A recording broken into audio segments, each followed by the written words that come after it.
বলছিলাম সেটা হচ্ছে আপনি দ্বিমত করার কোনো কালচার দলের মধ্যে তৈরি হচ্ছে না। এই যে জামাতের যে ব্যাপারটা দেখলাম আর কি, আমি জামাতকে একটা কারণে অ্যাপ্রিশিয়েট করবো আর কি, যে তারা কিন্তু তাকে বহিষ্কার করেছে। এটা কিন্তু একটা ভালো সিদ্ধান্ত আর কি, আমি বলবো আর কি। জামাতের বহিষ্কার করা ছাড়া বিকল্প ছিল কি? না, বিকল্প ছিল না, এটাও ঠিক আর কি। যদি বহিষ্কার না করতো, কারণ তাদের তো তারা তো মনে করেন এই গাজী নজরুল ইসলাম সাহেব তো বিভিন্নভাবে তাকে প্রোটেকশন করার নিজে নিজে চেষ্টা করেছে বা বিভিন্ন মাধ্যম দিয়ে চেষ্টা করেছে। ফলস কাবিননামা বলেন বা বিভিন্ন তথ্য উপাত্ত দিয়েছে, কিন্তু কোনোটার সাথে কোনো কিছু মিল হচ্ছিল না। যেই অপরাধটাকে আমরা বলতেছি, এই অপরাধ কিন্তু অপরাধ না, ফৌজদারি অপরাধ না, আনলেস আনটিল কেউ যদি আসে কমপ্লেন না করে যে আমাকে কম্পেল করছে, আমাকে ফোর্স করছে, আমাকে ইয়ে করছে। কিন্তু মোরালিটির দিক দিয়ে আমরা যেহেতু মিডিয়াতে এসে গেছে, তখন আমরা বলছি যে না, এগুলো তো ঠিক না, আমরা সাপোর্ট করি না। তারেক রহমান যখন দেশে ফিরলেন, মাননীয় প্রধানমন্ত্রী, এখন উনি ভাইস চেয়ারম্যান ছিলেন, উনি চেয়ারপারসন হয়ে গেলেন বেগম জিয়ার মৃত্যুর পরে। কি প্রসেসে হইলেন? আমরা শুধু একটা প্রেস রিলিজ দেখলাম আর কি, যে একটা মিটিং হয়েছে আমাদের স্ট্যান্ডিং কমিটিতে, একটা সিদ্ধান্ত নেওয়া হয়েছে। এখন দলের চেয়ারম্যানকে এই প্রসেসে হতে পারে কিনা, এইটা ওনার দলের যে 31 দফা কর্মসূচি, এই কর্মসূচির সাথে কনসিস্টেন্ট কিনা, এই তর্কটা, এই আলাপটা আমরা তুলেছি কিনা, তোলা উচিত কিনা, সবাই মিলে কথাটা তো তুলতে হবে। ব্যারিস্টার আসাদুজ্জামান ফুয়াদ, আপনাকে দিয়ে আলোচনাটা শুরু করতে চাই। যেমনটি বলছিলাম, যারা সংস্কারের দাবিতে আলটিমেটাম দিচ্ছে, তারা কি নিজেদের দলে মানদণ্ড প্রতিষ্ঠা করতে পেরেছে? বিবেকের সংস্কার করবে কি? ধন্যবাদ। ক্যানভাসটা তো আসলে রাজনীতি পেরিয়ে অনেক বড় জায়গাতে নিয়ে গেছেন। আমরা যখন সংস্কারের আলোচনা চলছে, তখন এই তর্কটা আমরা বারবার তুলেছি যে আমরা সবাই দেখবেন যে রাষ্ট্রের এইটা সংস্কার করা দরকার, ওইটা করা দরকার বলে প্রচুর তর্ক করি, আলাপ করছি। কিন্তু পার্টিকুলারলি দেখবেন যে দলের সংস্কার, যার যার দল থেকে আমরা তার দলটাকে সংস্কার করবার জন্য কোনো আলাপ তুলছি না। এবং না তুলবার কারণে দেখবেন যে কিছু কন্ট্রাডিকশন তৈরি হয়েছে। মোটা দাগে দলের সংস্কারের কথা যখন আমরা তুলি, তিনটা জিনিস বুঝাই।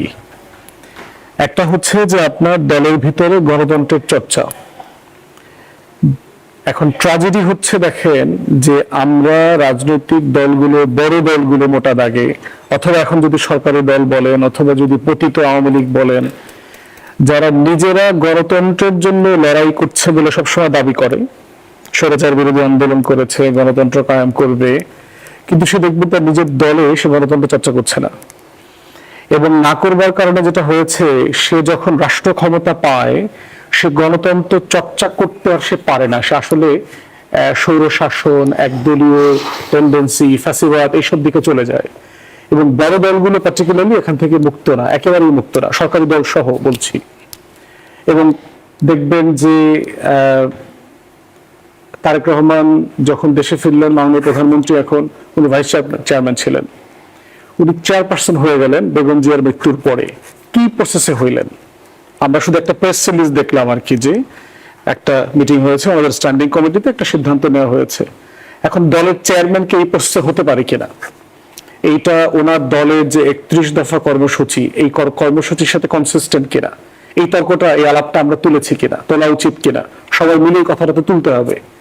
দ্বিতীয়ত হচ্ছে, মোটা দাগে আমরা যখন দলের অভ্যন্তরীণ সংস্কারের কথা বলি, সেটা হচ্ছে আপনার ফান্ডিং। এই দলগুলো কিভাবে পরিচালিত হয় তার কোনো ট্রান্সপারেন্সি নাই। অলমোস্ট এন্টায়ারলি চাঁদাবাজি নির্ভর আপনার এই দল পরিচালিত হয়, বড় দলগুলো। এবং চাঁদাবাজির দুটো ধরন আছে। একটা হচ্ছে রাস্তার চাঁদাবাজি, যেটা দিয়ে তারা পার্টি নেতা টেতা কর্মীরা যেগুলো আছে, এরা চাঁদাবাজি করে টোরে খায়, মিছিল মিটিং এর লোক আনে, এইভাবে চলে। চাঁদাবাজির আরেকটা ধরন হচ্ছে কর্পোরেট চাঁদাবাজি, বড় বড় ব্যবসায়ীদের কাছ থেকে যারা দল করে, অথবা সরকার ক্ষমতা আসলে এই দল থেকে সে বেনিফিট নেবে, অথবা বিরোধী দল অন্য সময় থাকা অবস্থায় তাকে সে বিনিয়োগ করেছে, দলের নেতাকর্মীদেরকে পুষেছে, এখন ক্ষমতায় আসছে, সেখান থেকে বেনিফিট নেবে, দলকেও দেবে, এই কর্পোরেট চাঁদাবাজি। তৃতীয় ধরনের চাঁদাবাজি হচ্ছে রাষ্ট্রের প্রাতিষ্ঠানিক সংস্কার না করে দলকে প্যাট্রোনাইজ করবার কর্মসূচি হাতে নেওয়া।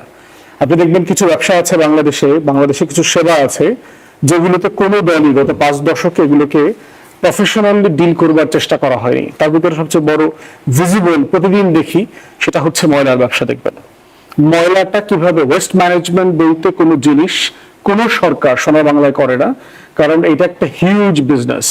এবং এটা দিয়েই সরকারি দল অফ দ্য টাইম, যে যখন সরকারে থাকেন, তখন তিনি ওই ওয়ার্ডের টেন্ডারটা নেন, ওটা দিয়ে 5-7-10 লাখ টাকা 15-20 লাখ টাকা তিনি ইনকাম করেন, ওটা দিয়ে সে দল চালায়, দলের নেতাকর্মী পরিচালনা করেন। নেটের ব্যবসা দেখবেন, ডিশের ব্যবসা দেখবেন, খাল কাটার ব্যবসা দেখবেন, বালু উত্তোলনের ব্যবসা দেখবেন। এই টোটাল প্রসেসটাতে দেখবেন কখনো অফিসিয়ালি কর্পোরেটাইজেশনটা করা হচ্ছে না। না করায় যেটা হচ্ছে, দল পরিচালনা করবার জন্য নেতা কর্মীদের রুটি রুজির বন্দোবস্ত করে দেওয়া হয়েছে। থার্ড যেটা দলের যখন আমরা সংস্কারের কথা বলি, সেটা হচ্ছে দলের অভ্যন্তরে আপনার দ্বিমত করতে পারার অধিকার থাকা। যে নেতা নির্বাচন হওয়ার একটা প্রসেস আছে, নেতা তো সকল ইউনিটের নেতা তো নির্বাচন হচ্ছে না, সিলেকশন করে দিচ্ছে, প্রেস রিলিজ দিয়ে দিচ্ছে, অমুক ইউনিটে অমুক তমুক। যদিও আমরা ইন্টারিমের সময় দেখেছি বিএনপি অনেকগুলো জেলাতে কাউন্সিল করেছে, বরগুনাতে দেখেছি, বগুড়াতে দেখেছি, বেশ কিছু জেলায় দেখেছি করেছে, অন্য অনেক জায়গাতে করে নাই, প্রেস রিলিজ দিয়ে কমিটি করে দিয়েছে। বড় যেটা চ্যালেঞ্জ হচ্ছে যে আপনি আর্থিক ট্রান্সপারেন্সি দলের ভিতরে মেনটেন করতে পারছেন না, আপনি রাষ্ট্রে কিভাবে আর্থিক ট্রান্সপারেন্সি মেনটেন করবেন? এবং করতে না পারার কারণে যেটা হচ্ছে, দুর্নীতি, আর্থিক লেনদেন, করাপশন, এগুলোতে সবাই জড়িয়ে যাচ্ছে যখন ক্ষমতায় যায়। তৃতীয় যেটা বলছিলাম সেটা হচ্ছে আপনি দ্বিমত করার কোনো কালচার দলের মধ্যে তৈরি হচ্ছে না। এবং শুরুতে যে প্রশ্নটি রেখেছিলাম ব্যারিস্টার আসাদুজ্জামান ফুয়াদ, যে বিবেকের সংস্কার করবে কে, এই যে আমরা দেখলাম যে নৈতিক স্খলনের দায়ে জামায়াত নিজের দলের এমপিকে বহিষ্কার করেছে, এর মধ্য দিয়ে দল হিসেবে জামায়াত দায় মুক্তি পেল কি? দেখেন, বাংলাদেশের কালচারে গত 13টা সংসদ তো এখন চলছে, 13তমটা, কোন দল তার নিজের এমপিকে, সিটিং এমপিকে কোন ধরনের কোনো কারণে কতবার আপনার বহিষ্কার করেছে? নৈতিক স্খলন তো বাদ দেন, বর্তমান পার্লামেন্টে প্রায় 60 ঊর্ধ্ব এমপিদের ব্যাপারে আসছে না তারা ব্যাংক ডিফল্টার্স, ঋণ খেলাপি। পার্লামেন্টের বাইরে আমরা প্রচুর কথা বলেছি এগুলো নিয়ে, যে দলের ভিতরে বেটার ক্যান্ডিডেট আছে, তাদেরকে কেন নমিনেশন দিচ্ছেন না? কেন সবচেয়ে বাজে লোকটাকে আপনাকে নমিনেশন দিতে হবে? দল কাউকে বহিষ্কার করেছে? করে নাই তো, বরং তাদেরকে অ্যাকোমোডেশন করেছে, তাদেরকে এমপি মন্ত্রী বানিয়েছে। নৈতিক পদস্খলন বলতে তো শুধু নারী গঠিত বিষয় না, অনেক কিছুই তো নৈতিক স্খলন। আর্থিক বিষয় আছে, আপনি কথা কাজে আপনার মিল আছে কিনা, আপনি যেটা ইলেকট্রাল ম্যানিফেস্টোতে লিখেছেন সেটা ঠিক আছে কিনা, সবকিছু মিলায়। তো এই জন্য হচ্ছে জামাতকে ধন্যবাদ দেব যে তারা একজন সিনিয়র লিডারকে অনেক অল্প সময়ের মধ্যে ইনভেস্টিগেশন করে ইমিডিয়েটলি তারা দল থেকে বহিষ্কার করেছে। বহিষ্কার করাটার কালচার তো বাংলাদেশে নাই, তারা যেহেতু দলীয়ভাবে এটা একটা পদক্ষেপ নিয়েছে, এটাকে স্বাগত জানাই। এবং তারা দেখলাম স্টেটমেন্টও দিয়েছে যে দলের ভিতরে মোরাল অ্যাটিচিউড যেগুলো অধপতন ঘটছে, এগুলোকে তারা কিভাবে অ্যাড্রেস করবে সেটা তারা পদক্ষেপ নিচ্ছে বলে তারা দাবি করেছে। এবং আমরা চাই যে একই প্র্যাকটিস গুলো প্রত্যেকটা দল গুরুত্বের সাথে করুক। যত ধরনের মোরাল স্খলনের কথা আসবে, প্রত্যেকটা মোরাল ডেপ্রাভেশনকে তারা সিরিয়াসলি অ্যাড্রেস করবে। এবং এটা শুধু একক দল হিসাবে, এই দল তো ওনার একটু হুজুর, তো ওনারা একটু ইসলামের কথা বলে, ধর্মের কথা বলে, তো ওনারা কেন খারাপ করে? মানুষ তো সবাই দিন শেষে। ক্ষমতা জিনিসটাই তো হচ্ছে যে খুবই কমপ্লেক্স একটা ব্যাপার। আপনি দুনিয়া এনজয় করতে চাইবেন, আপনি দুর্নীতি করতে চাইবেন, আপনি ক্ষমতার অপব্যবহার করতে চাইবেন। সেজন্যই তো হচ্ছে সংস্কার, সেজন্য জবাবদিহিতা, সেজন্যই হচ্ছে কন্টিনিউয়াসলি জনগণকে ভিজিলেন্ট থাকতে হবে। পার্টি, রাষ্ট্র, প্রতিষ্ঠান সবাইকে প্রেশার ক্রিয়েট করতে হবে যেন তারা এই প্রেশারের কারণে ভালো থাকে। কিন্তু নৈতিক স্খলনের দায় কি ক্ষমতার না ব্যক্তির? সবকিছুর। ক্ষমতা না থাকলে আপনি এটা করতে পারবেন না। যেমন ধরেন, মানে সক্ষমতা নাই বলে আপনি ভালো মানুষ, মসজিদের হুজুরকে কে ঘুষ দেয়? আপনার অফিসের পিএনকে কে ঘুষ দেয়? মানে সে দুর্নীতিটা করবে কোত্থেকে? তো সে খুব ভালো মানুষ। তো ভালো মানুষ এই কারণে কারণ তার কাছে কোনো ফাইন্যান্সিয়াল ট্রানজাকশন নাই। এখন প্রশ্ন হচ্ছে, এই প্রশ্নটাকে শুধুমাত্র একটা পার্টিকুলার দলের কোশ্চেন? এই প্রশ্নটা থেকে কি ট্রাম্প মুক্ত? আপনার মনে থাকার কথা, ট্রাম্প যখন ইলেকশনের জন্য আগের টার্মে, ফার্স্ট টার্মের জন্য নমিনেশন সাবমিট করেছে, 15 জন মহিলা এসে প্রেসে অভিযোগ করেছে তার বিরুদ্ধে একজন প্রফেশনাল সেক্স ওয়ার্কার তার বিরুদ্ধে মামলা করেছে, কোর্ট কম্পেনসেশন দিয়েছে। বিল ক্লিনটন মনিকা লিউনিস্কির সাথে অ্যাফেয়ার করে তার পার্সোনাল অ্যাসিস্ট্যান্ট হোয়াইট হাউসে, তাকে পার্লামেন্টে কংগ্রেসে ইমপিচ করা হয়েছে। আর্নল্ড সোয়ার্জনেগার আপনার ক্যালিফোর্নিয়ার গভর্নর ছিল, টার্মিনেটর মুভি যারা আমরা ছোটবেলায় দেখেছি, বিখ্যাত মুভির নায়ক, সে যখন গভর্নর ইলেকশন করে প্রচুর মহিলারা আসছে হলিউড থেকে যাদেরকে তিনি অ্যাবিউজ করেছেন। এখন এইটাকে আপনি কিভাবে দেখবেন? এইটাকে কি আপনি একটা ধর্মীয় দলের নেতা এত খারাপ কাজ কিভাবে করলো? না, এইটা মানুষের নেচারের ভিতরেই খারাপ কাজ করবার টেন্ডেন্সি আছে, তো সেটা তো আইন করতে হয়। পৃথিবী থেকে কি স্কুল খুলতে হয় কোনোদিন চোর ডাকাত তৈরি করবার জন্য? পৃথিবীতে কোনো কলেজ বিশ্ববিদ্যালয় করতে হয়েছে মানুষ যেন খারাপ হয়, ডাকাতি করতে পারে? ভালো করবার জন্য স্কুল করতে হয়, কন্টিনিউয়াসলি করতে হয়। তো এই জন্য চাচ্ছি যে একটা সোশ্যাল অ্যাকাউন্টেবিলিটি প্রসেসে যেতে হবে। আমি যতটুকু জানি আমাদের পার্লামেন্টে এখনো কোনো এথিক্স কমিটি নাই, যেটা ব্রিটিশ পার্লামেন্টে আছে, আপনি কংগ্রেসে আছে, যে সেখানে যে কোনো নৈতিক পদস্খলনের ব্যাপারে এথিক্স কমিটির কাছে রেফার করা যায়। সেইটা আপনি পার্লামেন্টারি এমপির যে পার্সোনাল বাজেট, সেটার ব্যাপারে আপনি অপচয় করছেন, আপনার ক্ষমতার অপব্যবহার করছেন, নৈতিক কোনো স্খলন ঘটছে, প্রত্যেকটা বিষয়তে এটাকে অ্যাড্রেস করবার অসংখ্য সুযোগ আছে। ধন্যবাদ জানাচ্ছি তাই আমরা ব্যারিস্টার চাই আসাদুজ্জামান এবার ফুয়াদ। সংসদ একটা সিরিয়াসলি এই কোড অফ কন্ডাক্টের বিষয়টা মাথায় নেবেন এবং সকল এমপিদের ব্যাপারে, এক দলের না, ক্রস পার্টি জনপ্রতিনিধিদেরকে কিভাবে তাদের মানের স্ট্যান্ডার্ড ধরে রাখা যায়, কারণ আদারওয়াইজ এটা পাবলিক কনফিডেন্সের অসংখ্য ব্যাপার। ধন্যবাদ জানাচ্ছি ব্যারিস্টার মাহফুজুর রহমান মিলন। যেমনটি ব্যারিস্টার আসাদুজ্জামান ফুয়াদ বলছিল যে রাজনৈতিক দলগুলো গণতন্ত্রের কথা বলেও নিজের দলের অভ্যন্তরে গণতন্ত্রের চর্চা করে না, সেই জায়গা থেকে তাহলে আমরা এই যে নৈতিক কথা শুনি রাজনৈতিক দলগুলোর মুখ থেকে, সেটিও কি আসলে শুধুমাত্র প্রতিপক্ষের জন্য বা মুখের কথায় সীমাবদ্ধ থাকে? আমি ফুয়াদ ভাই যা বলেছে তার সাথে আমি পুরোটা একমত না হলেও বেশ কিছুটা পয়েন্টে আসলে একমত। আমাদের বিরুদ্ধে মানে আসলে আমাদের দেখা যায় যে আমাদের দলের যে কালচার, দলের ভিতরে যে আপনার একটা ঐক্যবদ্ধ তো শুধু না, মানে দলের মানুষগুলা যারা থাকবে, যারা প্রধান ব্যক্তিরা থাকবে, যারা এই দল চালাচ্ছে, ঠিক আছে, তাদের আসলে রিফর্ম কি পর্যায়ে আছে, তারা কি রকম, এটা কিন্তু অনেকাংশ অনেক কিছু এটা আসলে গুরুত্বপূর্ণ মানে গুরুত্ব বহন করে।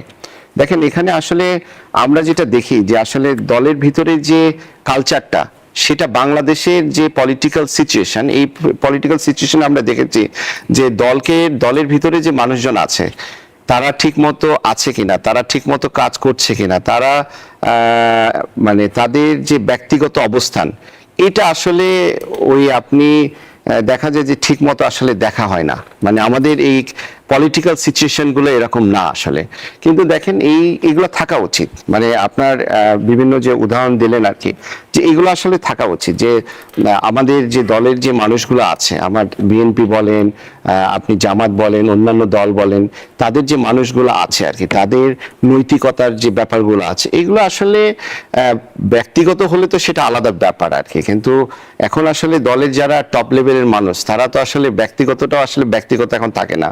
এই যে জামাতের যে ব্যাপারটা দেখলাম আর কি, আমি জামাতকে একটা কারণে অ্যাপ্রিসিয়েট করবো আর কি, যে তারা কিন্তু তাকে বহিষ্কার করেছে।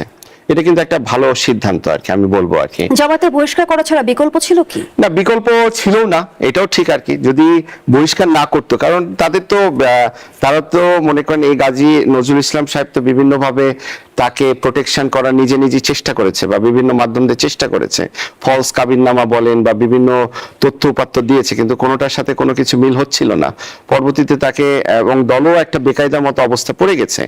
এবং উনার যে ফুটেজগুলা, এই গাজী নজরুল ইসলামের বিভিন্ন ফুটেজ আসলো, যে উনি দেখা গেছে যে যখন ইলেকশনের ক্যাম্পেইনে যাচ্ছে, ইলেকশনের ক্যাম্পেইনের সময় দেখা যাচ্ছে পর্দা দিয়ে উনি মহিলাদের সাথে কথা বলছে, এবং উনি বিভিন্ন ইসলামিক কথাবার্তা বলছে, ঠিক আছে। ওই কথাবার্তার সাথে যখন এই ভিডিওটা আসলো, তাহলে তো আসলে সবকিছু একটা বেমানান হয়ে গেল আর কি। ব্যারিস্টার আসাদুজ্জামান ফুয়াদ প্রশ্ন রেখেছে যে এই ঘটনাটাকে আসলে আমরা কোন বিবেচনায় দেখব, সেটা কি জামায়াতের সংসদ সদস্য বা জামায়াত ইসলামীর একজন নেতা হিসেবে, নাকি সাধারণ একজন ব্যক্তি হিসেবে? না, এটা সাধারণ ব্যক্তি হিসেবে তো এখন দেখার কোনো মানে এটা তো সম্ভব না, কারণ উনি তো একজন এমপি, মেম্বার অফ পার্লামেন্ট। এই মেম্বার অফ পার্লামেন্ট, উনি যদি একটা সাধারণ মানুষ হতো, এই জিনিসটা নিয়ে তো আর তোলপাড় হতো না। উনি তো সাধারণ মানুষ না, উনি একজন member of parliament. So member of পার্লামেন্টের এটা যদি সরকার দলীয় হতো, তাহলেও তোলপাড় হতো, because member of parliament. So এটা আসলে এখন আর ব্যক্তিগত পর্যায়ে নাই, একটা ব্যক্তিগত পর্যায়ে। আর এই জিনিসটা যেটা করা হয়েছে আর কি, যেটা এসেছে, সেটা তো তার ওয়াইফও না। সেটা যদি তার ওয়াইফও হতো, তাহলে এটা কিন্তু এরকম তোলপাড় হতো না। তার যদি লিগ্যাল ওয়াইফ হতো, তাহলে এটা নিয়ে কিন্তু তোলপাড় হতো না। কিন্তু যেটা দেখা গেছে আর কি, সেটা তো দেখা যাচ্ছে যে আসলে তার লিগ্যাল ওয়াইফ না, এটা একটা অবৈধ সম্পর্ক, বা এরকম পরকীয়া বলেন বা অবৈধ সম্পর্ক বলেন, যেটা বলেন, সেটা কিন্তু বোঝা যাচ্ছে। সো এখন জামাতেরও আর কোনো উপায় ছিল না, তাকে তারা বহিষ্কার করেছে। তাদের যে তাদের ক্লজ 62 ইউজ করে তাদের গঠনতন্ত্র বহিষ্কার করেছে। এখন আলটিমেটলি তার সংসদ সদস্য পদ থাকবে কিনা সেটাও এখন কোশ্চেন হয়ে দাঁড়াচ্ছে।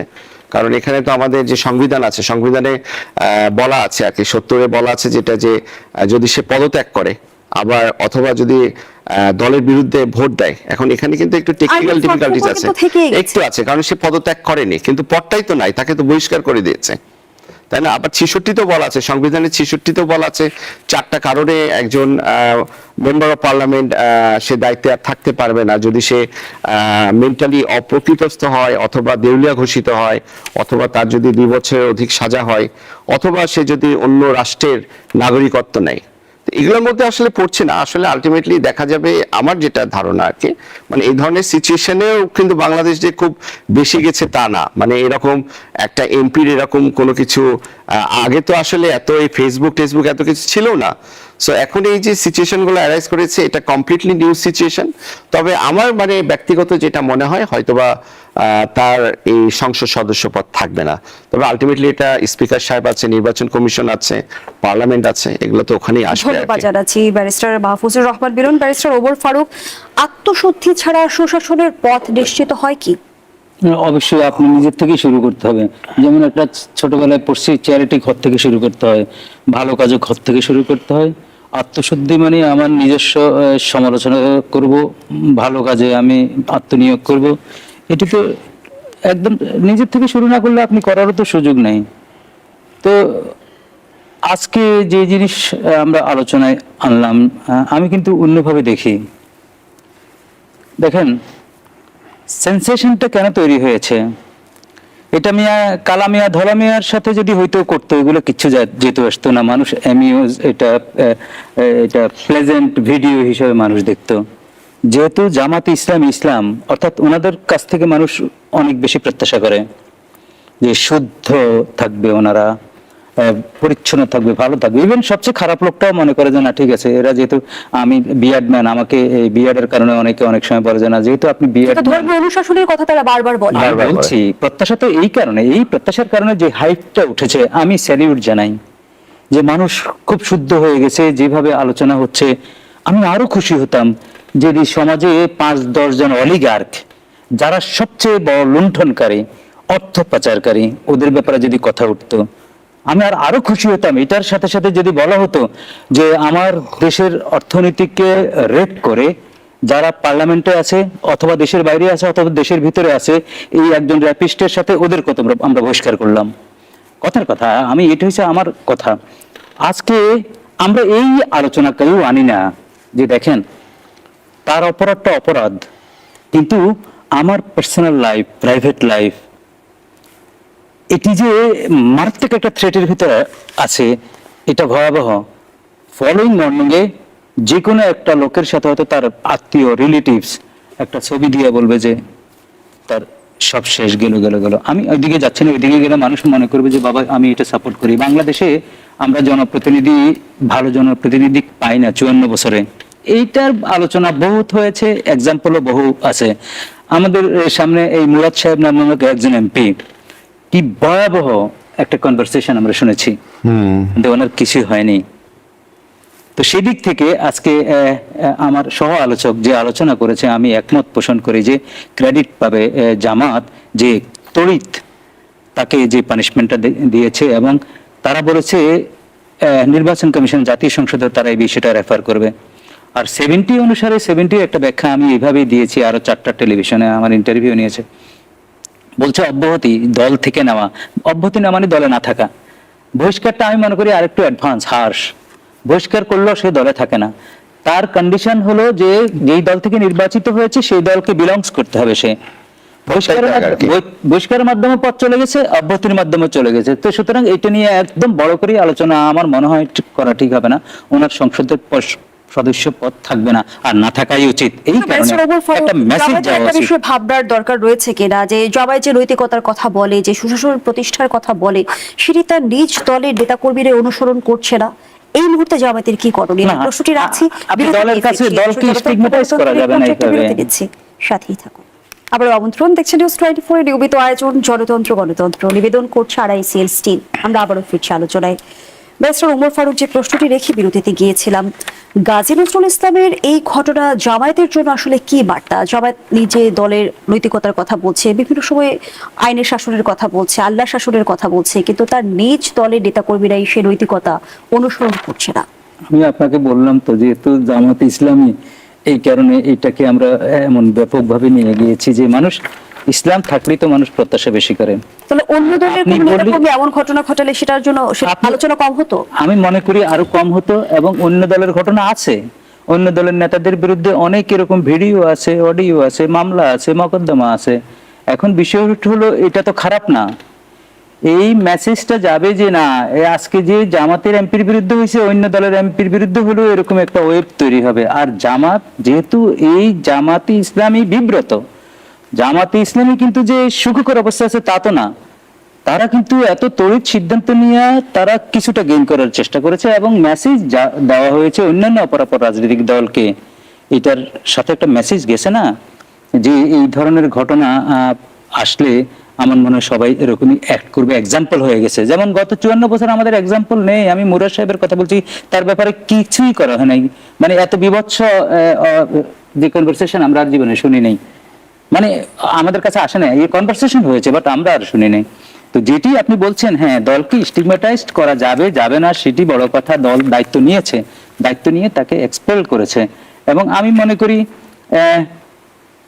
আমরা এই ঘটনার সাথে সাথে আমাদের কিন্তু আরো বড় বড় ঘটনা আছে। যেই অপরাধটাকে আমরা বলতেছি, এই অপরাধ কিন্তু অপরাধ না, ফৌজদারি অপরাধ না, আনলেস আনটিল কেউ যদি আসে কমপ্লেন না করে যে আমাকে কম্পেল করছে, আমাকে ফোর্স করছে, আমাকে করছে। কিন্তু মরালিটির দিক দিয়া আমরা যেহেতু মিডিয়াতে এসে গেছে, তখন আমরা বলছি যে না, এগুলো তো ঠিক না, আমরা সাপোর্ট করি না, সবকিছু মিলিয়ে। তো যেটি আপনি বলছেন, হ্যাঁ জামাতের যে দলগতভাবে যে দায়ের কারণেই তো তারা বহিষ্কার করেছে, বিব্রত হয়েছে, তারা এটাতে কথা অত বেশি কথা না বলে অন্তত এই লাইবিলিটিটা দূর করেছে। একটা লাইবিলিটি হয়ে গেছে, লাইবিলিটিটা দূর করেছে। তার good signal, good gesture. Political party 54 years এরকম আচরণ করেনি। আপনি যে প্রশ্নটা করেছেন, অবশ্যই যে তাদের থেকে আপনিও প্রত্যাশা করেন বেশি, আমিও প্রত্যাশা করি বেশি। ডেফিনেটলি তারা একটা মডেল হবে, আদর্শ হবে, যারা জান্নাতের টিকিট বিক্রি করে। এটা আপনি চাইতেই পারেন, আপনি বলতেই পারেন, এই প্রশ্ন আসতেই পারে, এবং এই প্রশ্ন দ্বারাই তো এই সোশ্যাল মিডিয়া ভরে গেছে। তো সুতরাং আমি মনে করি তারা রাইটলি অ্যাড্রেস করছে। আমি অপরাপর রাজনৈতিক দল যারা আছে, যাদের নেতাদের বিরুদ্ধে এই ধরনের অভিযোগ আছে, আপনারা ওদেরকে অ্যাটলিস্ট শোকজ করেন যে বাবা তোমরা যা করেছো আমরা বহিষ্কার করিনি, কিন্তু সামনের দিকে একটু সাবধান হতে হবে। পাশাপাশি রাষ্ট্রকে এই দায়িত্ব নিতে হবে যে প্রোটেকশনের দায়িত্ব। আপনি একটা জিনিস নিয়ে শুধু আলোচনা করে এক পাশে আলোচনা করবেন, প্রোটেকশনের দায়িত্ব এই কারণে নিতে হবে, আমার সংবিধান আমাকে পার্সোনাল লাইফের প্রোটেকশন দিয়েছে, গৃহে প্রোটেকশন দিয়েছে, আমি প্রাপ্তবয়স্ক হলে আমার কনসেনসুয়াল আমার অনেক ব্যাপারে স্বাধীনতা দিয়েছে, এবং অনেক ব্যাপার ফৌজদারি অপরাধ না। আপনি অপরাধ যতক্ষণ পর্যন্ত হবে না, যতক্ষণ পর্যন্ত কেউ আপনার যদি কমপ্লেইন না করে, ক্ষতিগ্রস্ত না হয়, যদি ভিক্টিমাইজ না হয়, যদি হিউমিলিয়েট না হয়, তাহলে তো আপনি অন ভলিউশনে। কিন্তু সমাজে ঘটনাগুলোর বার্তা কি? এটা তো আরো, আমি বলছি এটা ডেঞ্জারাস। আমার কথা হলো এগুলাকে রাষ্ট্র কিন্তু এগুলো দমন করতে হবে। যে যদি প্ল্যান্ড কিনা, এটা তো একটা বিশাল প্ল্যান্ড কিনা, এটা তো বোঝা যাচ্ছে না। কারণ আমরা ট্রায়াল হয় নাই, সাক্ষী হয় নাই, ক্রস হয় নাই, এক্সামিনেশন হয় নাই, স্টেটমেন্ট হয় নাই, কোনো কিছুই হয় নাই। আমরা তো মিডিয়াতে যা আছে তাই তো খাচ্ছি। আমরা ওদের দুইজনের বিবৃতি আসছে, এই বিবৃতিও তো আমরা কোথা থেকে আসছে, কিভাবে আসছে, কি হচ্ছে। ব্যারিস্টার ওমর ফারুক, ব্যারিস্টার মাহফুজুর রহমান পিলন, গাজী নজরুল ইসলামের যে ঘটনা, সেখানে আইন কিংবা সংবিধানের কোনো ব্যত্যয় দেখেন কিনা, আর এই ঘটনা কোনোভাবে সমর্থনযোগ্য কিনা? না, এখানে তো আসলে সংবিধানের কোনো ইস্যু অ্যারাইজ করেনি, তাই না? এটা যা কিছু করেছে সেটা পার্সোনালি করেছে, ওকে। কিন্তু এই পার্সোনালি যে কাজটা করেছে সেটা দেখা গেছে যে ভিডিওগুলো এসেছে, যেহেতু একটা মেম্বার অফ পার্লামেন্ট, সো এটা আসলে সমাজের কাছে এটা আসলে অত্যন্ত নিগৃহীত একটা কাজ বলে মনে হয়েছে। কারণ উনি আসলে যেহেতু মেম্বার অফ পার্লামেন্ট, আমি বারবার বলছি আর কি, না হলে তো এটা এত আলোচিত হতো না। এবং উনার যদি এটা মানে যে ভিডিওটা আসছে, এটা যদি তার লিগাল ওয়াইফ হতো তাহলে হয়তো বা এভাবে আসতো না আর কি কথাগুলা। কিন্তু যেহেতু স্টেটমেন্ট নিয়ে কিছু গন্ডগোল দেখা দিয়েছে, কাবিননামা নিয়ে বিভিন্ন ধরনের কথাবার্তা অ্যারেস্ট করেছে, এবং এটা আসলে যে সত্য এটা তাকে বহিষ্কারের মাধ্যমেও কিন্তু প্রমাণিত হয়েছে। সো আসলে এটা আমাদের জন্য একটা মানে বার্তা, এটা আসলে পলিটিক্যাল পার্সন যারা আর কি আছে তাদের জন্য কিন্তু একটা বার্তা আর কি। এটা আমি বলবো শুধুমাত্র যে জামাতের জন্য বার্তা তা না, এটা আসলে হোল পলিটিক্যাল পার্টি যারা আছে আর কি সংসদে আর কি তাদের জন্য একটা বার্তা। আর আমি বললাম যে এই যে তাকে যে বহিষ্কার করা হচ্ছে অবশ্যই একটা ভালো সিদ্ধান্ত আর কি বলে আমি মনে করি আর কি।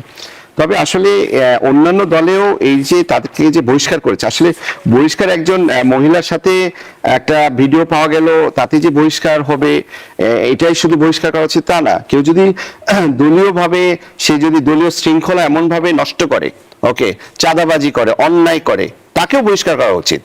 এটা বহিষ্কার মানে এটাই না যে কারোর সাথে একটা মেয়ের সাথে একটা ভিডিও আসলো, এগুলার কিন্তু এক্সাম্পল ক্রিয়েট হওয়া উচিত। দেখেন আমি বলবো যে হ্যাঁ ঠিক আছে আমি বিএনপি সাপোর্ট করি, তারপর দেখেন এই গত 8ই জুলাই কিন্তু আপনার ময়মনসিংহ 11 আসনের এমপি ফখরুদ্দিন আহমেদ বাচ্চু, যিনি রানিং মেম্বার অফ পার্লামেন্ট, তাকে কিন্তু শোকজ করা হয়েছে। বিএনপি দলীয়ভাবে কিন্তু তাকে রিজভী সাহেবের স্বাক্ষরিত একটা চিঠিতে তাকে কিন্তু শোকজ করা হয়েছে যে এই ঘটনা মানে তার বিরুদ্ধে যে চাঁদাবাজির অভিযোগ এইগুলা যে আসছে। তো এই যে এইটা যে একটা ভালো দিক, আমি বলবো যে এই যে সরকার দলীয় হয়েও মেম্বার অফ পার্লামেন্ট সরকার দলে, এটা তো আমরা কখনোই দেখিনি, আগে দেখে কিন্তু আমরা অভ্যস্ত না। কিন্তু দেখেন এখানে মেম্বার অফ পার্লামেন্ট বিএনপি দলীয় সরকার দলীয়, ঠিক আছে, তাকে কিন্তু শোকজ করা হচ্ছে আর কি। তো এটা বলবো that is a good sign, good thing. Fuad ভাই একটা কথা বলেছিল যে অন্যান্য দল এটা পালন করছে কিনা, দলীয় মানে সংস্কৃতি বা শৃঙ্খলা বজায় রাখছে কিনা। উনি প্রথমে একটা কোশ্চেন একটা স্টেটমেন্ট বলেছিলেন যে বেগম খালেদা জিয়া মারা যাওয়ার পর যে তারেক রহমান সাহেবকে যে আপনার চেয়ারম্যান করা হলো গঠনতন্ত্র অনুসারে করা হলো কিনা। এটা গঠনতন্ত্র অনুসারে করা হয়েছে, এটা তো তারেক রহমান সাহেব নিজেকে চেয়ারম্যান ঘোষণা করেনি, এটা আপনার স্থায়ী কমিটির সর্বসম্মত সিদ্ধান্তে কিন্তু তাকে চেয়ারম্যান হিসেবে সমর্থন করা হয়েছে এবং তাকে চেয়ারম্যান ঘোষণা করা হয়েছে আর কি। এটা কিন্তু তারেক রহমান সাহেব নিজে নিজে হয়েছে তা না, এবং 2018 সাল থেকে কিন্তু তিনি ভারপ্রাপ্ত চেয়ারম্যান হিসেবে দায়িত্ব পালন করেছে। সো ভারপ্রাপ্ত চেয়ারম্যান হিসেবে যিনি দায়িত্ব পালন করে এসেছে, স্বাভাবিকভাবেই স্থায়ী কমিটিতে তাকেই কিন্তু প্রেফার করা হবে, এটা কিন্তু স্বাভাবিক আর কি। আর আমি বলবো যে দলীয় শৃঙ্খলা বলেন এটা শুধুমাত্র মানে একটা দল না, এটা সকল দলের হওয়া উচিত। বিএনপির হওয়া উচিত, অন্যান্য যে সকল দল আছে সবারই হওয়া উচিত। কারণ দেখেন এটা আসলে যেহেতু জামাতের এই জিনিসটা ধরা পড়ার পরে এই ভিডিওর যে জিনিসটা, এটা আসলে মানুষের কাছে বেশি আরো শকিং কেন বা এত বেশি কথা হচ্ছে কেন, তারা তো আসলে ধর্ম করে গেছে। তারা এই ইলেকশন বলেন সবকিছুতে কিন্তু ধর্ম দোহাই নিয়ে আসছে, ইসলামকে সামনে নিয়ে আসছে। যে দল কোনো মহিলাকে আপনার রিপ্রেজেন্টেটিভ করেনি, কোনো মহিলাকে নমিনেশন দেয়নি, তারা পর্দা, ওই যে আমি বললাম যে এই যাকে বহিষ্কার করা হয়েছে আর কি গাজী সাহেব, উনাকে যে বহিষ্কার হচ্ছে গাজী নজরুল ইসলাম সাহেব, আমরা কি দেখছি যে উনি ইলেকশনের আগে মহিলাদের সাথে একটা পর্দা দিয়ে কথা বলছে। তো তাহলে আমরা তাদের কাছে কি এক্সপেকটেশন করি, বেশি এক্সপেকটেশন করি। তো এখন ওই ভিডিওগুলো এখন ভাইরাল হচ্ছে, ওনার যে ভিডিওগুলো ছিল উনি কি কথাবার্তা বলেছে, ধর্ম নিয়ে কি কথাবার্তা বলছে, এগুলো এখন হাসির জিনিস হয়ে গেছে আর কি। সো তাহলে তাদের কাছ থেকে কিন্তু এক্সপেকটেশনটা বেশি। অসংখ্য ধন্যবাদ জানাচ্ছি ব্যারিস্টার মাহফুজুর রহমান মিলন। ব্যারিস্টার আসাদুজ্জামান ফুয়াদ, ধর্মের নামে রাজনীতি, এই বিষয়টি আমাদের রাজনৈতিক অঙ্গনে আলোচনায় বারবার এসেছে। ধর্মের অনুশাসন মেনে রাজনীতি আর ধর্মের নামে রাজনীতি, এই যে একটা আমরা যদি ব্যবধান বলি, সেটা কি নির্ধারণ করতে পারে রাজনৈতিক দলগুলো? প্রশ্ন হচ্ছে তো অন্য টপিকে চলে যাচ্ছে, হিউজ পলিটিক্যাল এবং ডক্ট্রিনাল ডিসকাশন, এবং আপনি তো এই আলোচনার জন্য সাফিসিয়েন্ট সময় দিতে পারবেন না। প্রশ্ন হচ্ছে যে একটা বিষয় হচ্ছে যে কোন দল কিসের বেসিসে পলিটিক্স করবে, এটা একান্ত একটা দলের সিদ্ধান্ত। এটার সাথে আপনার ভালো না লাগার বিষয় থাকতে পারে, আপনার খারাপ লাগতে পারে, আপনার কাছে এটা দৃষ্টিকটু মনে হতে পারে, আপনার কাছে এটা অপ্রাসঙ্গিক মনে হতে পারে, আপনার কাছে এটা মনে হতে পারে যে এইটা মডার্ন স্টেট ক্রাফটে আধুনিক রাষ্ট্র ব্যবস্থায় 26 সালে এটা চলতে পারে না, মনে হতেই পারে। কিন্তু এইটাই তার দলীয় প্রস্তাবনা যে সে একটা ডক্ট্রিনাল, একটা ধর্মভিত্তিক মতাদর্শিক রাজনীতি করে। ধর্মভিত্তিক রাজনীতি আর ধর্মকে ব্যবহার করে রাজনীতি করা, তার মাঝে পার্থক্য আছে। আছে কিন্তু সে তো ধর্মকে ব্যবহার করে করতেছে না, সে ধর্মভিত্তিকই করতেছে। তার টোটাল রাষ্ট্র কাঠামোর প্রস্তাবনাটাই হচ্ছে ধর্মভিত্তিক। তার যে মতাদর্শিক রাজনীতি, আইনের বাস্তবায়ন কোথায়? হ্যাঁ, সেটা তো বলতেছে, এটাই তার মতাদর্শিক রাজনীতি। ধর্ম নিয়ে রাজনীতি হচ্ছে আপনার যখন যতটুকু সুবিধা মনে হয় তখন ততটুকু করবেন, যখন মনে হবে যে আপনি একটু ওমরা করে এসে হিজাব করবেন নির্বাচনের আগে, তসবিহ টেপাটেপি করবেন শেখ হাসিনার মতো, আপনি শরিয়া বিরোধী কোনো আইন করবেন না, তারপরে নির্বাচনের আগে দেখবেন সব প্রার্থীরা দাড়ি টুপি টুপি পইরা টোয়া পায়জামা পাঞ্জাবি পইরা এলাকায় যায়, সালাম কালাম বিতরণ করে, তারপরে মুরব্বীদের কাছে দোয়া চায়। এগুলো হচ্ছে ধর্ম নিয়ে রাজনীতি। আর জামাত যেটা করতেছে তার একটা রাষ্ট্র প্রকল্প আছে, সেটা হচ্ছে রিলিজিয়াস ডক্ট্রিনাল পলিটিক্স, যেটার সাথে আপনার দ্বিমত হইতে পারে। যেমন কমিউনিস্ট পার্টির একটা ডক্ট্রিনাল পলিটিক্স আছে, দেখবেন সিপিবির নাম কি, বাংলাদেশের কমিউনিস্ট পার্টি, মানে সে কিন্তু আপনার বাংলাদেশ নিয়ে একমাত্র দল এরকম না, তার একটা গ্লোবাল কমিউনিস্ট আইডিয়া নিয়ে সে একটা পলিটিক্সটা করে। এটা আপনার ভালো লাগতে পারে, আমার ভালো নাও লাগতে পারে, কিন্তু সেটা তো ডিপেন্ড করবে হচ্ছে জনগণ আপনাকে অ্যাকসেপ্ট করছে করছে না। প্রশ্ন হচ্ছে যে আপনি এই জায়গাটাতে এই প্রশ্নগুলো হচ্ছে প্রবলেম্যাটিক কোশ্চেন। আপনাকে দেখতে হবে যে রাষ্ট্র, জনগণ, ভোটাররা সবসময় হচ্ছে তার জনপ্রতিনিধিকে একটা ন্যূনতম মানে আচরণে দেখতে চায়। ইভেন দেখবেন যে সমাজে যেখানে আমরা সবাই তিনজন একসাথে লেখাপড়া করেছি, free mixing, date out, night out, 3 ঘন্টার পরিচয়, বিছানায় চলে যাওয়া খুবই কমন ফেনোমেনা, সেই সমাজেও আপনার লিউনিস্কি অ্যাফেয়ার সমাজ মেনে নেয় নাই।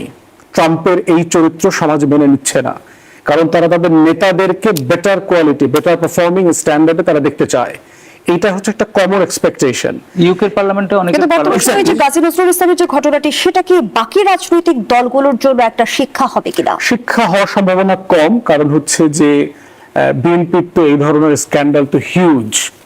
এই স্ক্যান্ডাল নিয়ে বিএনপির কারেন্ট পার্লামেন্টে এমপি মন্ত্রী কয়েক ডজন আছে, যাদের নাম বলাটা খুবই ইনডিসেন্ট, আমি এটা কখনোই বলবো না। তো বিএনপি তো কখনো অ্যাকশনে যায়নি তাদের ব্যাপারগুলোতে। এই জন্য আমরা বলেছি যে এটা ব্যক্তিতে না দিয়ে, দলে না গিয়ে রাষ্ট্রের প্রাতিষ্ঠানিক জায়গা থেকে অ্যাড্রেস করা দরকার। 2টা জিনিস করা যেতে পারে ইমিডিয়েটলি, সেটা হচ্ছে নির্বাচন কমিশন রাজনৈতিক দলে ভিতরে একটা উপকমিটি করতে বাধ্য করতে বলতে পারে যে এই ধরনের নৈতিক পদস্খলন ঘটলে দল নীতিগতভাবে কমিটিতে ইনভেস্টিগেট করে এটা তারা অ্যাড্রেস করতে হবে, শাস্তি দিতে হবে। দ্বিতীয়ত হচ্ছে বাংলাদেশের পার্লামেন্টে সিরিয়াসলি একটা কোড অফ কন্ডাক্টের এথিক্স কমিটি হওয়া দরকার। আমার মনে আছে যে মিলন ভাই অথবা ফারুক ভাইদের মনে থাকতে পারে, cash for honour and cash for question, huge scandal, British labour পার্টির গভর্নমেন্টকে নাকানি চুবানি খাওয়া দিয়েছে। ক্যাশ ফর কোয়েশ্চেন কি ছিল আপনার, যে বিভিন্ন বিগ কোম্পানি, কর্পোরেশন এমপিদেরকে টাকা দেয় অথবা ইলেকশন ফান্ডিং করে অথবা হলিডেতে স্পন্সর করে দেয়। আপনাকে একটা ক্যারিবিয়ান আইল্যান্ডে 1 সপ্তাহ 10 দিনের একটা হলিডে দিয়ে দিল, সামার হলিডে।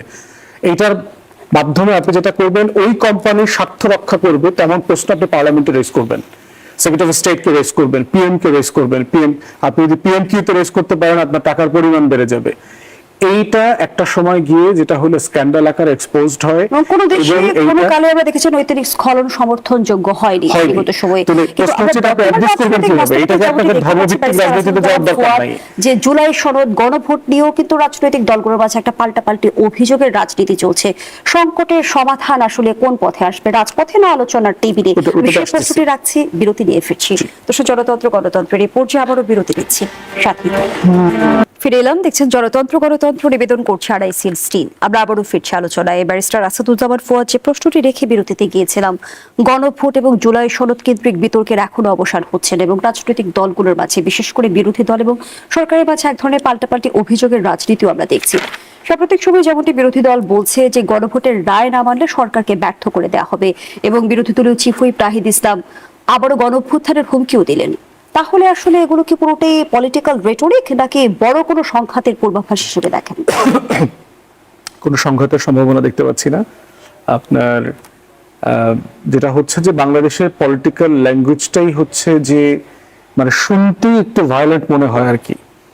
আমার মনে আছে আমরা যখন ইংলিশ কোর্টে প্র্যাকটিস করতেছি, পাড়ায় মহল্লায় দেখবেন কমন থ্রেট আছে, চট দিয়ে দাঁত ফেলে দেব, তোকে এখনই কান ফাটায় দিব, এইটা করবো সেটা করবো, দেখবেন কিছু করে টরে না, কিন্তু মুখ দিয়ে কান ফাটায় দিচ্ছে।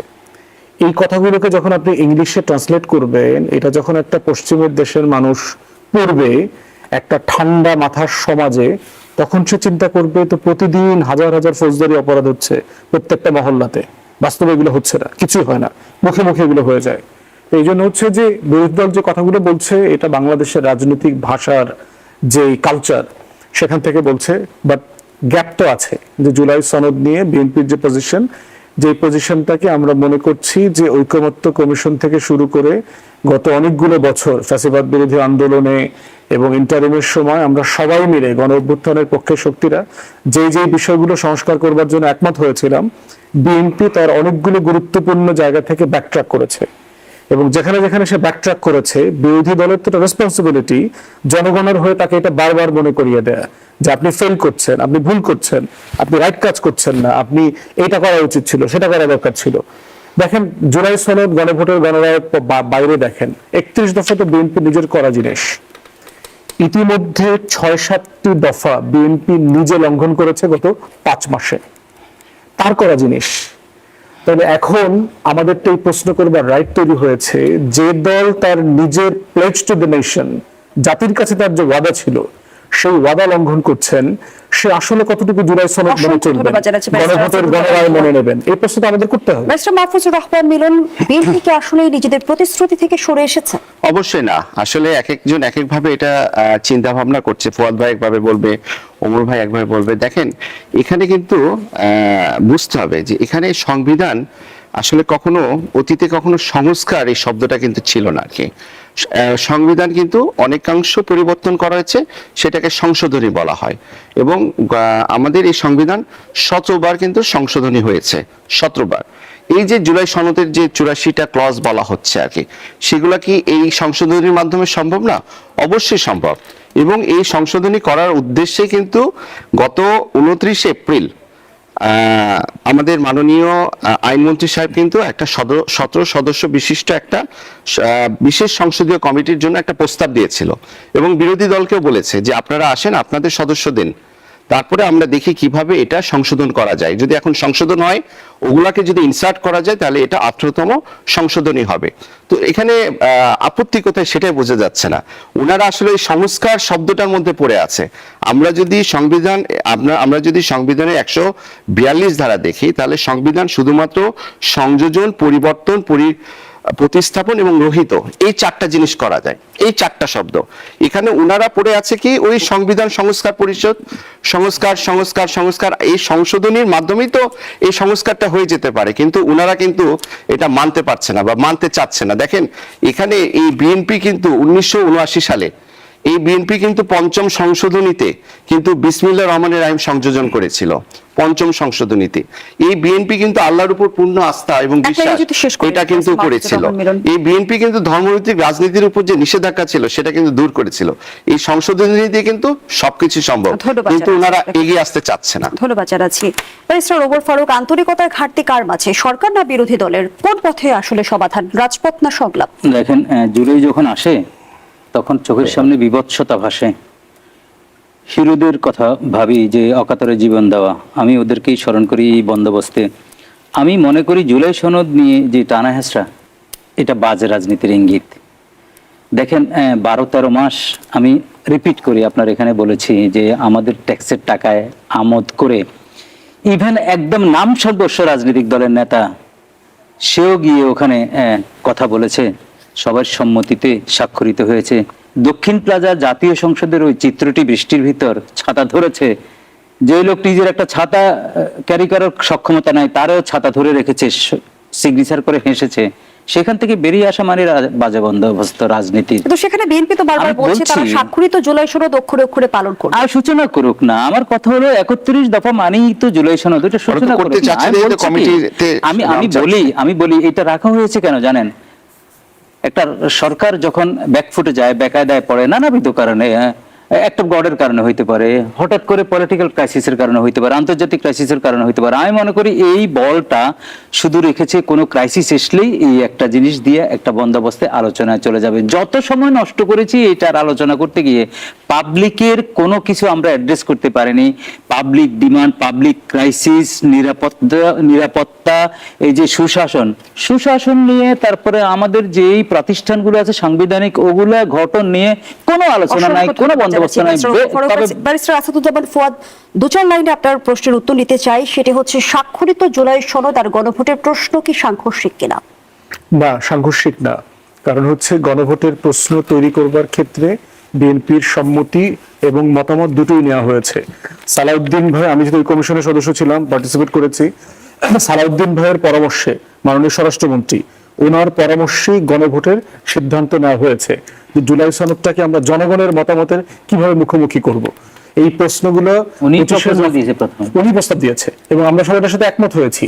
এবং এটাও আলোচনা আসছে যে গণভোট তো এখনো সংবিধানে নাই, যদিও 16 অ্যামেন্ডমেন্ট ওভারটার্ন করা হয়েছে, কিন্তু আমাদের পার্লামেন্টারি জুরিসপ্রুডেন্স হচ্ছে এটা তো আপনি পার্লামেন্ট বলতে চাচ্ছেন ratify করতে তখন হবে। আলোচনার মধ্য দিয়ে সেটি একদম BNP নির্ধারিত হয়েছিল। শতভাগ সম্মতির ধন্যবাদ ভিত্তিতে জানাচ্ছি এটা হয়েছে। ব্যারিস্টার আসাদুজ্জামান ফুয়াদ, ধন্যবাদ জানাচ্ছি ব্যারিস্টার মাহফুজুর রহমান মিলন।